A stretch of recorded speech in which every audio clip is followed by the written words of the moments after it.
What's up, everybody? I'm the BurningSkyCloud, and welcome back to Angels with Scaly Wings. Because we already know the dragons. It'd be pointless to say dragons with scaly wings.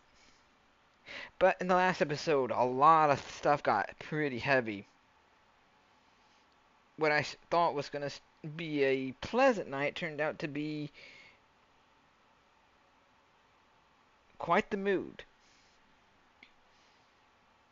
And man, let me tell you, we got deep. But anyway, we've already spent our night with Bryce. Now, let's see. Wait. With meet with Remy. Didn't I?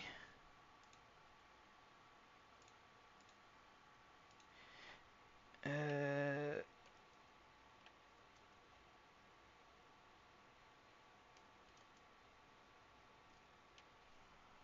Give me a moment. I forgot to pull the thing up. Yeah, I noticed Little Rem's not on here now.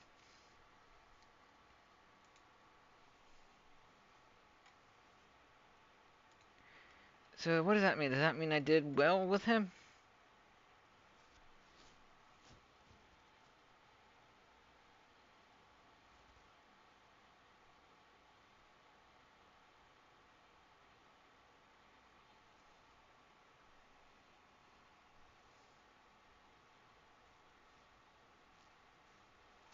Well,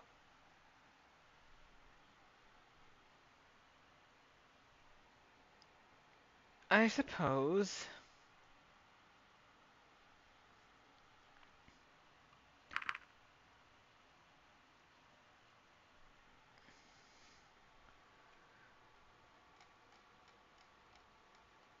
Uh.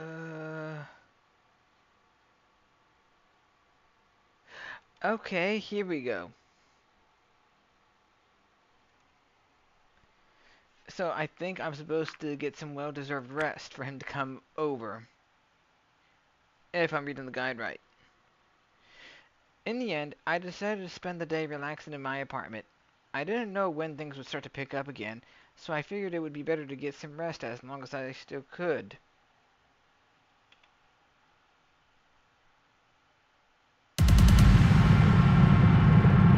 Okay, no.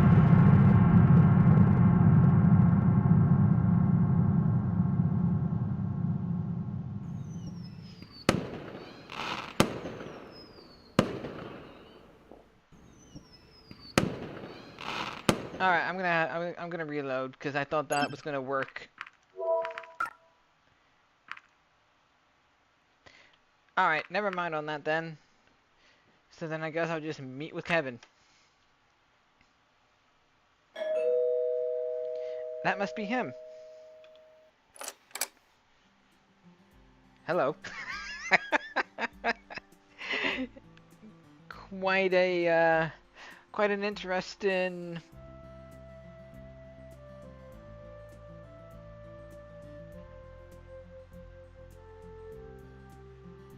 greeting.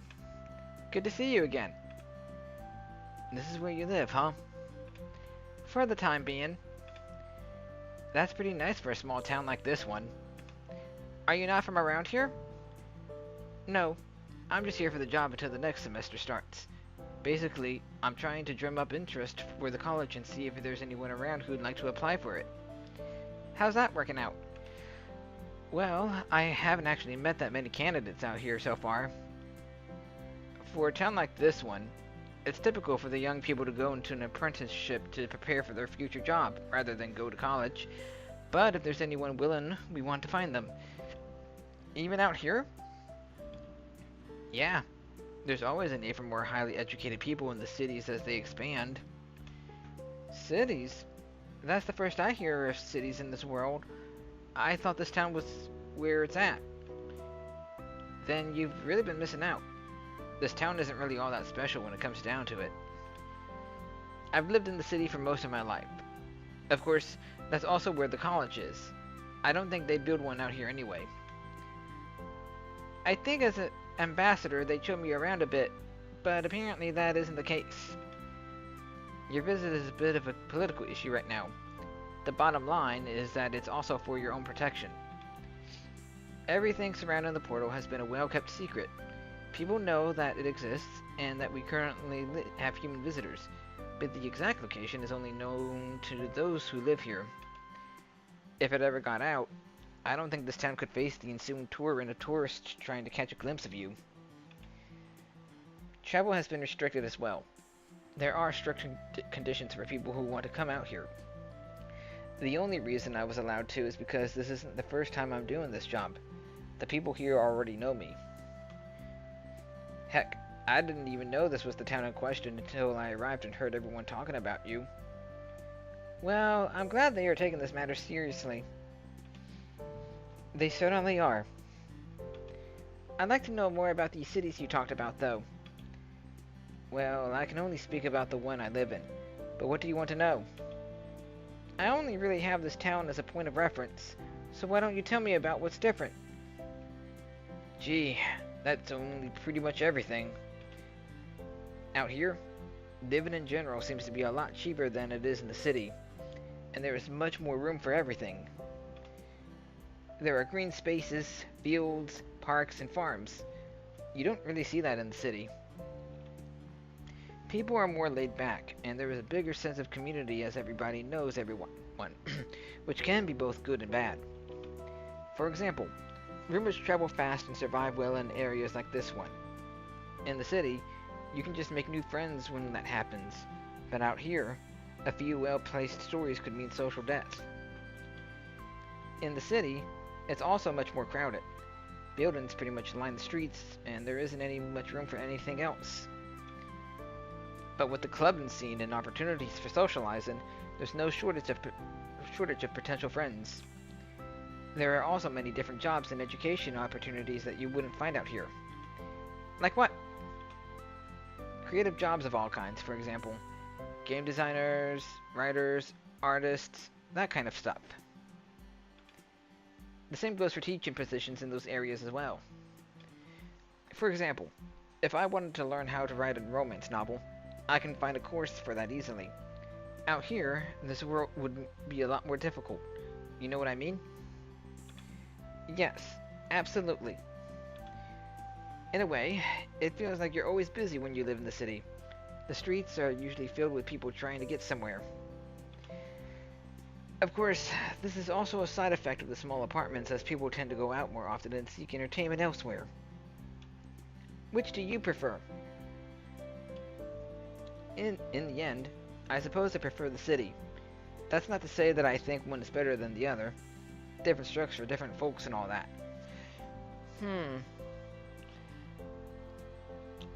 To be honest, I feel more accustomed to city life, though I wouldn't mind living on the outskirts of a city.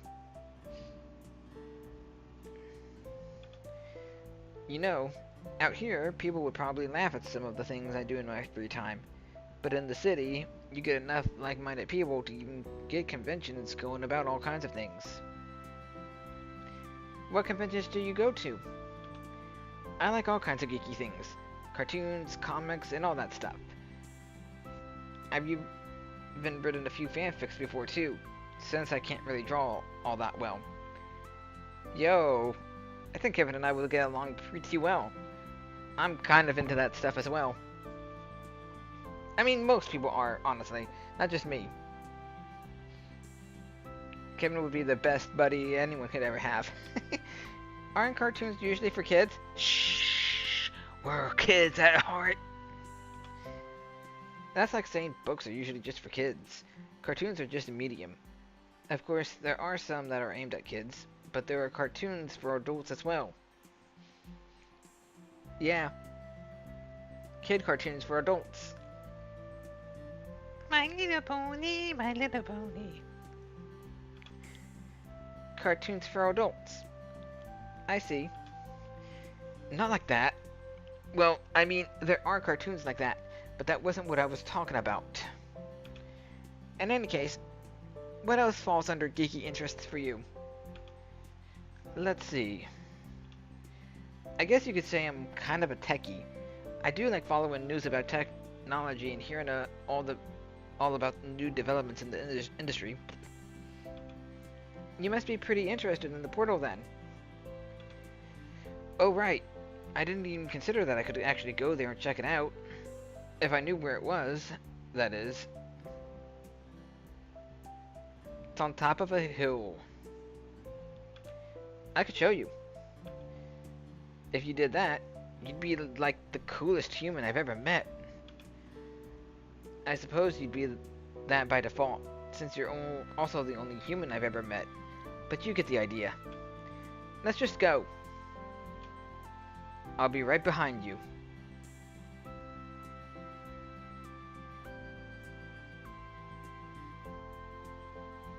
Yo! There it is in all its glory. Nothing special about it. That looks so much cooler than I thought it would. Hawk, state your business. I just wanted to show the portal to my friend here. Well, friend, you can look, but don't touch anything. And no photos either. Do I look like I have a camera? Well, you could be hiding something in your fur. Are you going to give me a pat down? I'm sure you'd like that. I don't think so. What's that, though? Flyers for a Midwest institution. I could give you one if you're interested in going back to school. Who wants to go back to school? I mean, crazy thing about my senior year. I planned on jumping out my history teacher's window just for laughs. I never did it though, because I mostly forgot. But I'd probably get in trouble, so it's always interesting to hear the stories that what seniors do during their last days. Like, no, actually I'm gonna keep that story for another time. It involved Turtle's senior year in high school. But I suppose I could let him tell that story. No thank you. I am quite happy with my current job, which is protecting the portal from any unsavory individuals. What's up with you, Sebastian? Just doing my job, Scoy. He could be a spy. Really? There has been a lot of interest in the portal from the cities. They have made us offers, but for now we're not doing anything until we see how your visit turns out. In the end, it's just a political power struggle. Small towns like us have to protect our interests. And in the process, reinforce the stereotype of country bumpkins being conspiracy nuts. You know I could arrest you, right? But you won't. Respect is a two-way street. Just saying. Trust is good, but control is better. It's just a matter of perspective. Well, I think I've seen enough here anyway. Let's head back, Scoy. Sure. You're not going to leak anything, are you? Of course not. Now that I think about it, I totally could, though. Yeah. People have the capability to do whatever they want to do. They just have to put their minds to it. Oh, really? I have some connections in a potential audience. Now you're starting to sound like Sebastian had a point. Not really. I just know a few people from writing a column in our college magazine. It got popular enough that it was even featured in the local newspaper for a while. Interesting. What did you write about? Nothing special, really. It was just commentary about current events. I see. I guess you were pretty involved in your local community then. Not more than anyone else, I think. What's it like to actually live on campus? College in general is a pretty unique period of life, I'd say. I've seen, you know, scenes of people living on college campus. Must be quite the life. Of course, you got to deal with the people that you live with, but that's life, you know. You make friends with people you live with them, it can go one way or the other. Something I've noticed is that some people are not prepared for the independence they have when living on campus. You are given a chaotic schedule where you have nothing to do on some days, whereas on others you are kept busy with classes, homework, and other things that you have to do. With study buddies, roommates, and classmates, it's not really hard to make new friends. You also get to meet a lot of people who share similar interests from taking the same classes or being in the same clubs. And don't forget about the dorms. So all these people are always within reach, which can also be both good and bad. You can be tempted to hang out with friends when you should really be studying. For many people, it becomes the first taste of real freedom and independence. Some just handle it better than others, I suppose. That can be a problem with team projects, for example. There's always someone who ends up never showing up and not doing any part of the work. For me, it's not really a problem since I actually enjoy what I'm doing here. I don't mind the homework, and sometimes I read up on subjects in advance so I don't get left behind. I've even corrected the professor once or twice during a lecture. I think that wouldn't be a good idea with certain kinds of professors. Well, with ours, I was even allowed the privilege of giving a guest lecture for my own class once. Yeah, that's the kind of thing I was talking about. Come on, learning should be fun. It certainly is for me. I suppose being able to have that kind of attitude makes it a lot easier. It certainly does. Let's see if it keeps up once you have a few more semesters under your non-existent belt. Don't be so negative. And just for your information, I do have a belt at home. Besides, it's not as if I'm some sort of antisocial hermit who only focuses on studies. I just know when to say no to my friends. Oh, really?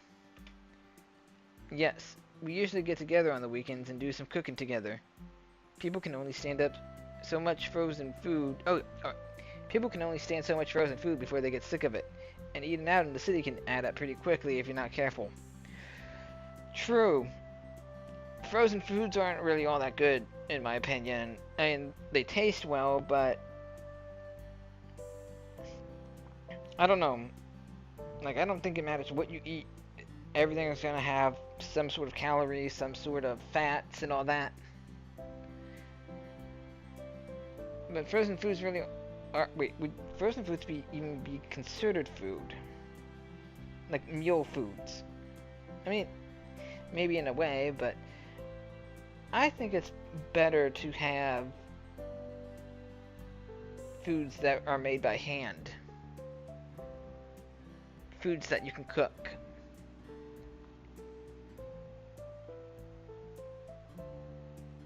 That helps the body.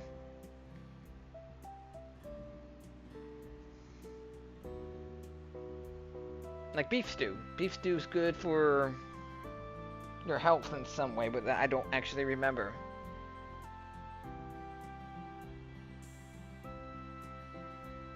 And I think chicken helps strengthen the muscles.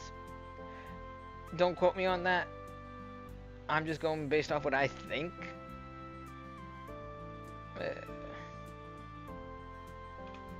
I see. We rotate the cook every week, but apparently people are looking for more. People are looking forward to when it's my turn. I've gotten a lot of compliments from my homemade mac and cheese. I could use that. Now you're making me hungry. I bet they all miss it, but they'll get to taste it again once summer vacation is over in a month or so. And in the meantime, you're just out here handing out flyers? Yep, it's good to help our college, and I can also save up a bit in the process. It's certainly easier than trying to juggle a job and homework at the same time later on if things get tight. What were you studying again? Psychology. I see. Alright, go ahead and analyze me right now.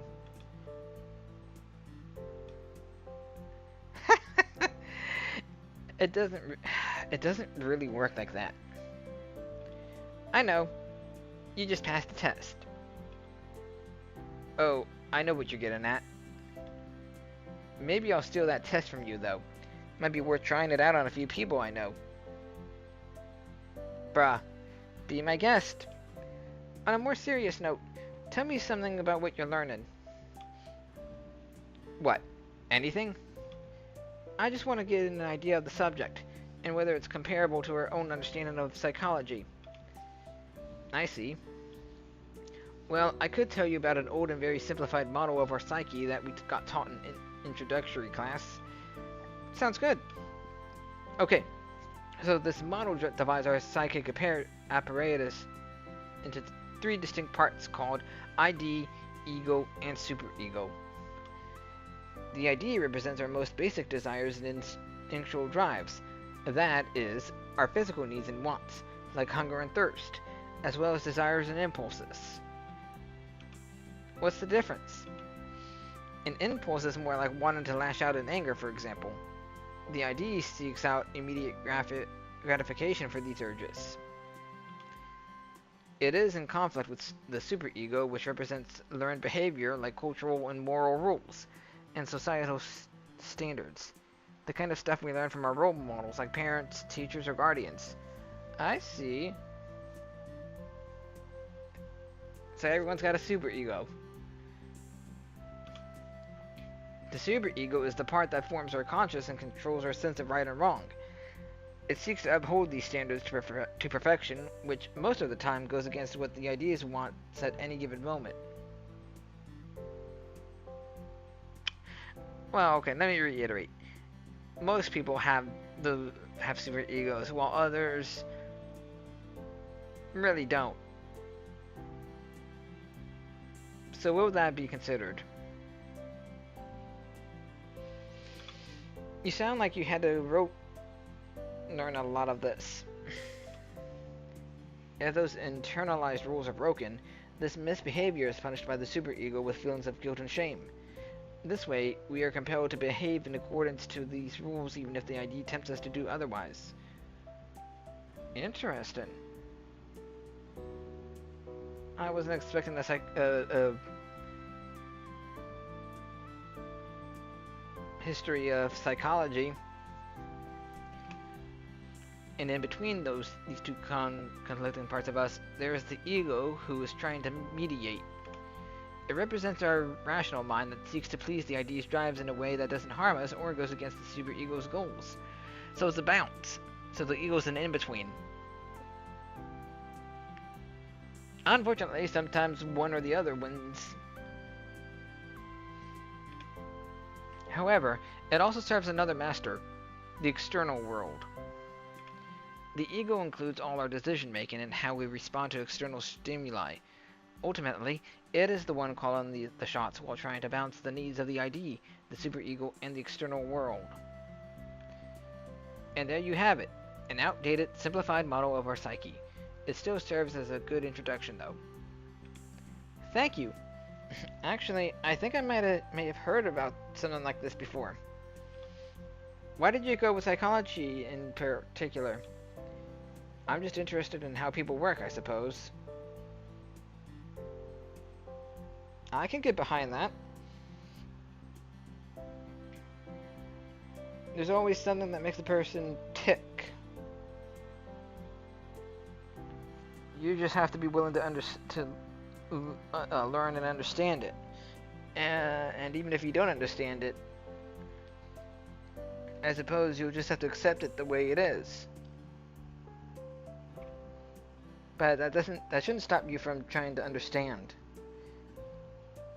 Because sooner or later, people show cracks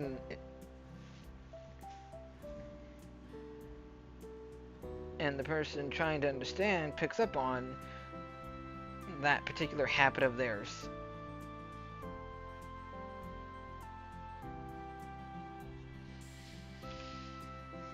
It's also an incredibly diverse subject, and so are the potentials. And so are the potential jobs. Just being able to understand people is such a huge factor in many fields, and the skills you learn can come in handy in all areas of life, really. When people hear about psychology, most usually think of psychologists or psychotherapists, but they can also be counselors for communities and organizations, researchers, or teachers. You also often see them teaming up with other professionals to influence every part of society. Just think about hospitals, courtrooms, prisons, even schools and universities. They can also become coaches for high performance jobs where they work with CEOs, athletes, and performers of all kinds. Every institution and every business that works with people can profit from the presence of someone who has studied psychology.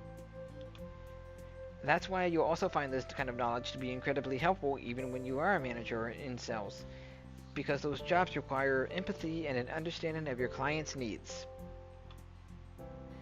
Understanding people is just something that can come in handy pretty much wherever you go, and that's what psychology is all about. Even in video games, psychology is a factor. Horror games are an obvious example, but also with tutorials or UI design and how people interact with your game.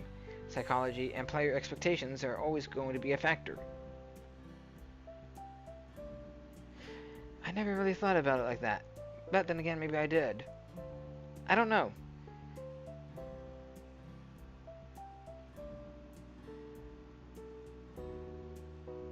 Because take The Amazing Digital Circus. For such a great show, it really messes with your psychological welfare to see, because one minute like everything's so hunky-dory, everything's happy, everyone's happy, and then all of a sudden just out of the blue, something happens and it totally does a 180 on your psyche. And then you're just left just broken. But it's a really good show. It really, really... Oh, man.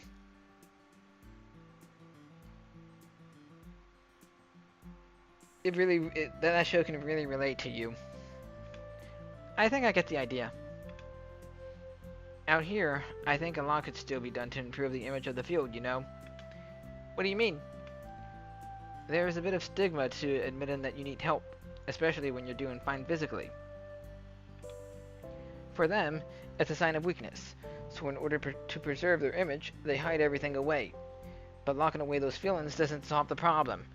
If anything, it only makes it worse. Just like Jax. I forget that, I'm episodes ahead of that, so... Jax is the prime example of hiding his feelings away. Because he sees it, because he's been taught that showing weakness, opening up is a sign of weakness. Is that something you'd like to work with? Me? Honestly, I don't know if I could tackle a big issue like that. It's good for me that psychology is such a diverse field, because I'm not quite sure where I'm going with it yet, or what particular job I'd like to have after I'm done with my studies. I see. I think you still have plenty of time to figure that out. Yep. Before I came here for my summer job, I was interning at a psychotherapist's office for a month. I got to hear about some very interesting and also tragic cases. I thought I wanted to help people with issues like that, but sometimes it's pretty hard not to be affected too much by those stories, so I'm not sure if that's the right job for me. True. You go into a job thinking that you can handle something such as psychotherapy, but upon learning about these stories and such, you realize that it's not your cup of tea. But then how would you know if you didn't try it out to begin with?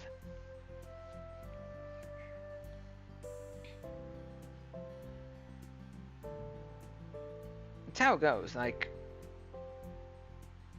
once you realize that it's not where you want to be, you just tend to shift your goals. You never truly know where you want to be until you understand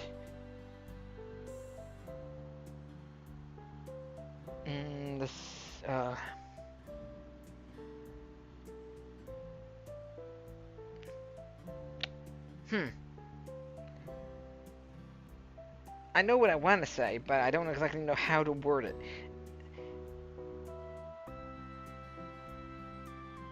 You never know where you really want to be until you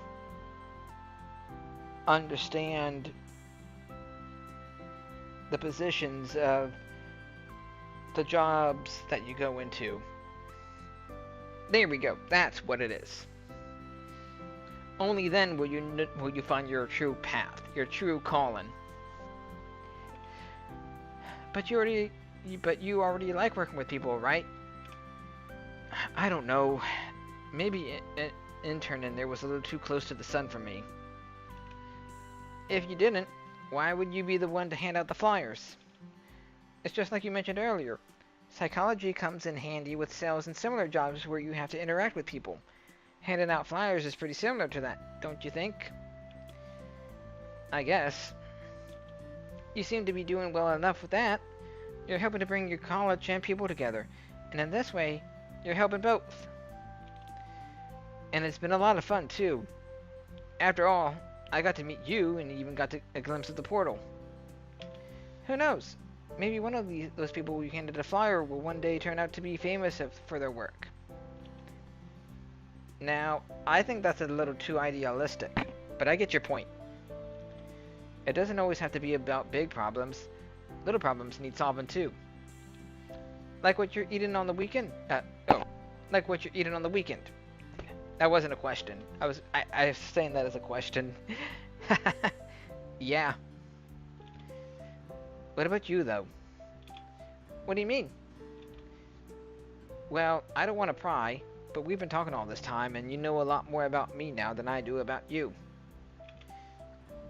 Maybe you can't say anything about where you grew up or what you studied because it's top secret or whatever. But I'd be lying if I said I wasn't curious. Well, I don't like talking about myself all that much, and I think there are some things that are better left unsaid. I see. But if you're curious, I guess it's only fair I share a few things as well. You know, it's been fun talking about college. I already got my degrees a while ago. I was interested to go hunting for jobs with my unusual combination of degrees, but I thought that would open a few doors. It was interesting. Oh. But before I got anywhere, our world underwent a few changes that made a lot of jobs obsolete. It's been a rough time since then. Turns out those degrees came in handy after all, because in the end, they enabled me to come here. If I considered all the good and bad that's happened here since my arrival, it's been a vacation compared to home, and it looks like the vacation might come to an end soon. I don't know what's going to happen after that. I can only hope my visit here will have started something that will mean change for our world, but I'm not sure if that's going to happen. I shouldn't be such a downer, though. Sorry for bringing it up, but maybe that explains why I don't like talking about it. What's your professional opinion on this? Well, in my professional opinion as a flyer distributor, I'd recommend a generous application of hugs. But that's just me. You look like you can need them. You know what? I'm going for it. He took a step forward, and I soon found myself being enveloped in the furry dragon's embrace. With him pulling me close, it felt like a giant furry blanket was all around me as the hairs tickled my exposed skin. After a few seconds, we parted, and he took a step back again. I hope things can be better for you in the future. I don't think I can do anything to help with that, though. I know. You prefer the little problems. It's getting dark. I should probably head out and look for a cave, or else I'll have to sleep in the streets. You can always stay here, Kevin. What are you talking about? Well, it seems like all the hostels are already full. Despite the vetting process for visitors, enough people got in to take all available short-term lodging spots in this town. Oh, really? Yep. Despite only a few people knowing your location, or that of the portal, journalists and tourists are flocking to the towns, hoping to catch a glimpse, or at least find a clue of your whereabouts.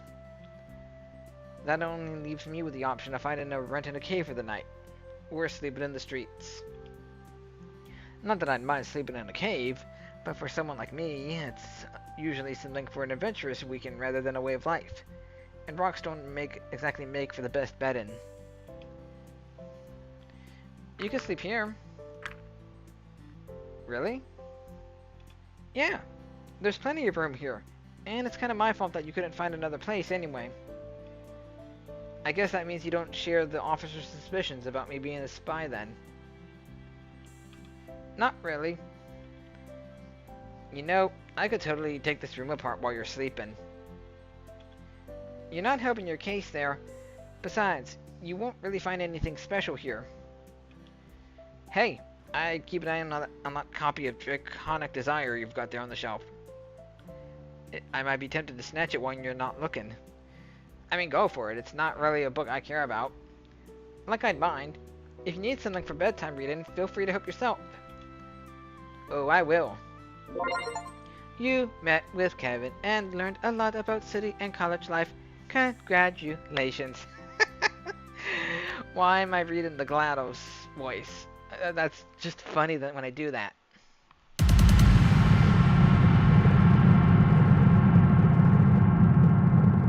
Hope and leadership.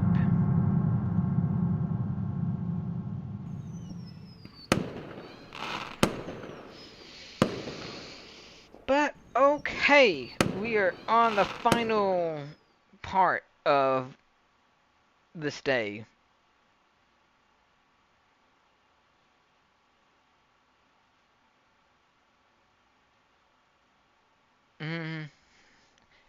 Learned quite a lot about psychology with Kevin. I wonder if he's going to be in the menu now, because I went good ending with the guy. But in any case, I'm going to wrap things up here for the time being. Next episode, we'll should hopefully have Bryce. So, in the meanwhile, thank you everybody so much for watching. If you enjoyed this psychological episode, please like, comment, and share. And don't forget to subscribe to see more in the future. I'll catch you later.